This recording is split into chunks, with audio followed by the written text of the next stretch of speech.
Cik Okey tengok ramai yang mengadu tau. Kenapa kuah kari aku tak cantik? Kenapa kuah kari aku tak terbit minyak? Macam mana cara dia ni? Cik Okey nak kongsikan cara masak kuah kari yang cantik dan terbit minyak. Dan semestinya sedap. Disahkan 2 biji setengah bawang besar, 7 ulas bawang putih, 1 inci halia. Okey, nak masak kari, minyak kena lebih ya. Masukkan 4 sekawan ya. Masukkan daun kari. Masukkan bahan sisa tadi ya.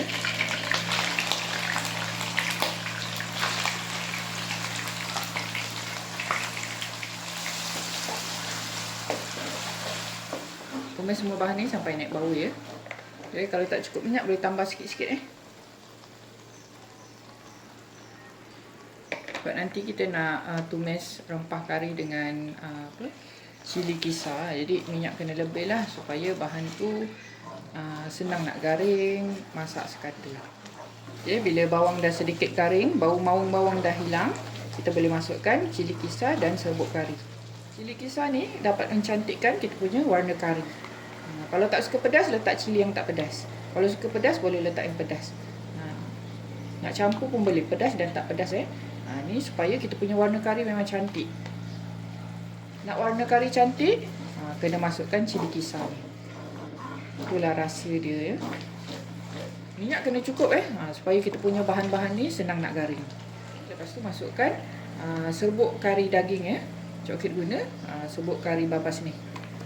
Okay. Untuk sekali hidangan kita boleh masukkan 5 sudu makan lah. Kalau masak double kita boleh masukkan lebih. Okay, Cik Okey masukkan 5 sudu makan. Okay, baru sebatikan.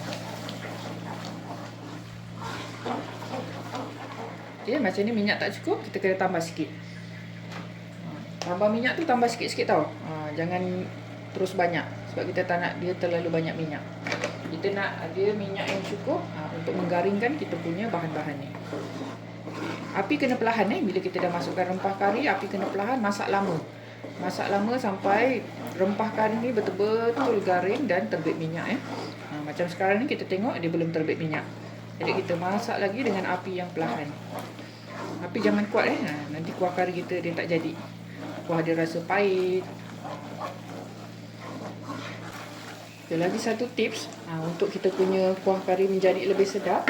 Kita kena biarkan dia terbit minyak 3 kali. Okey, cara dia tuangkan air. Tuangkan air. Lepas tu kita masak lagi sampai dia terbit minyak lagi. Kita ulang step ni sampai 3 kali ya.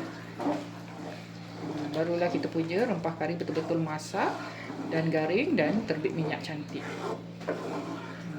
Ini dah tuang air tadi, dia jadi macam ni. Jadi kita kena masak lagi sampai dia betul-betul terbit minyak. Okay, bila rempah kari ni dah masak, dah garing, dah terbit minyak macam ni, dia dah cantik macam ni, barulah kita boleh masukkan kita punya bahan-bahan lain lah. Masukkan daging, kentang, garam semua tu. Pastikan rempah tu betul-betul garing dan terbit minyak macam ni. Nampak? Bila cantik macam ni, insya-Allah kuah kari kita akan jadi lebih sedap dan cantik nanti. Okay, daging ni Cik Okey dah siap rebus empuk guna pressure cooker.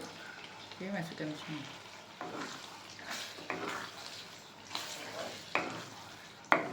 Kemudian boleh masukkan garam. Kita masukkan cube pati daging ya.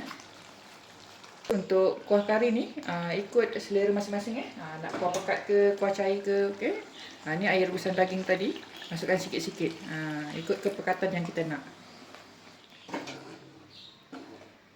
Ini pun kalau suka kari yang pekat tanpa santan, kita boleh adjust dekat sini. Kalau suka yang santan, kita boleh tambahkan santan. Ikutlah selera masing-masing ya. Okay, jangan lupa masukkan kentang. Ni kentang Cik Okey dah rebus juga. Supaya cepat Cik Okey masak. Okay, jangan lupa rasa, sesuaikan selera masing-masing. Nak masin ke, nak masam ke, nak manis ke, tu boleh adjust sendirilah bahan-bahan tu. Okay, jangan lupa rasa sesuaikan dengan selera masing-masing. Okay, Cik Okey tambahkan sedikit saja pes asam jawa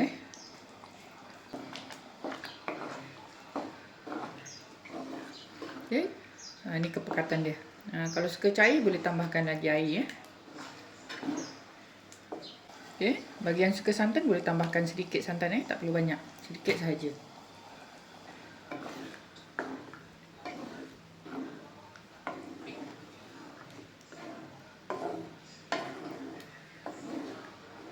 Kita masak lagi sampai santan ni pecah minyak. Kita tambahkan sedikit air rebusan daging tadi. Sekarang ni Cik Okey akan biarkan kari daging Cik Okey mendidih. Alhamdulillah, kari daging Cik Okey dah pun siap. Okey, Cik Okey akan padamkan api. Lepas tu Cik Okey akan tunggu kuah ni sejuk. Untuk kita tengok kuah kari ni cantik ke tak cantik. Kalau kita nak tahu kuah kari kita jadi cantik macam mana, kita kena tunggu kita punya masakan ni dah sejuk. Bila dia punya minyak dah sejuk, dah terbit atas kuah ni, barulah kita tahu kita punya kuah kari ni cantik ke tak cantik ke. Rasa alhamdulillah lah, dah semestinya sedap ya. Air tangan masing-masing. Alhamdulillah, inilah hasil dia. Kari daging Cik Okey. Pak. Ni kira cantik lah ni. Ada minyak dah terbit ni kan. Rasanya insya-Allah pasti sedap. Selamat mencuba. Semoga bermanfaat.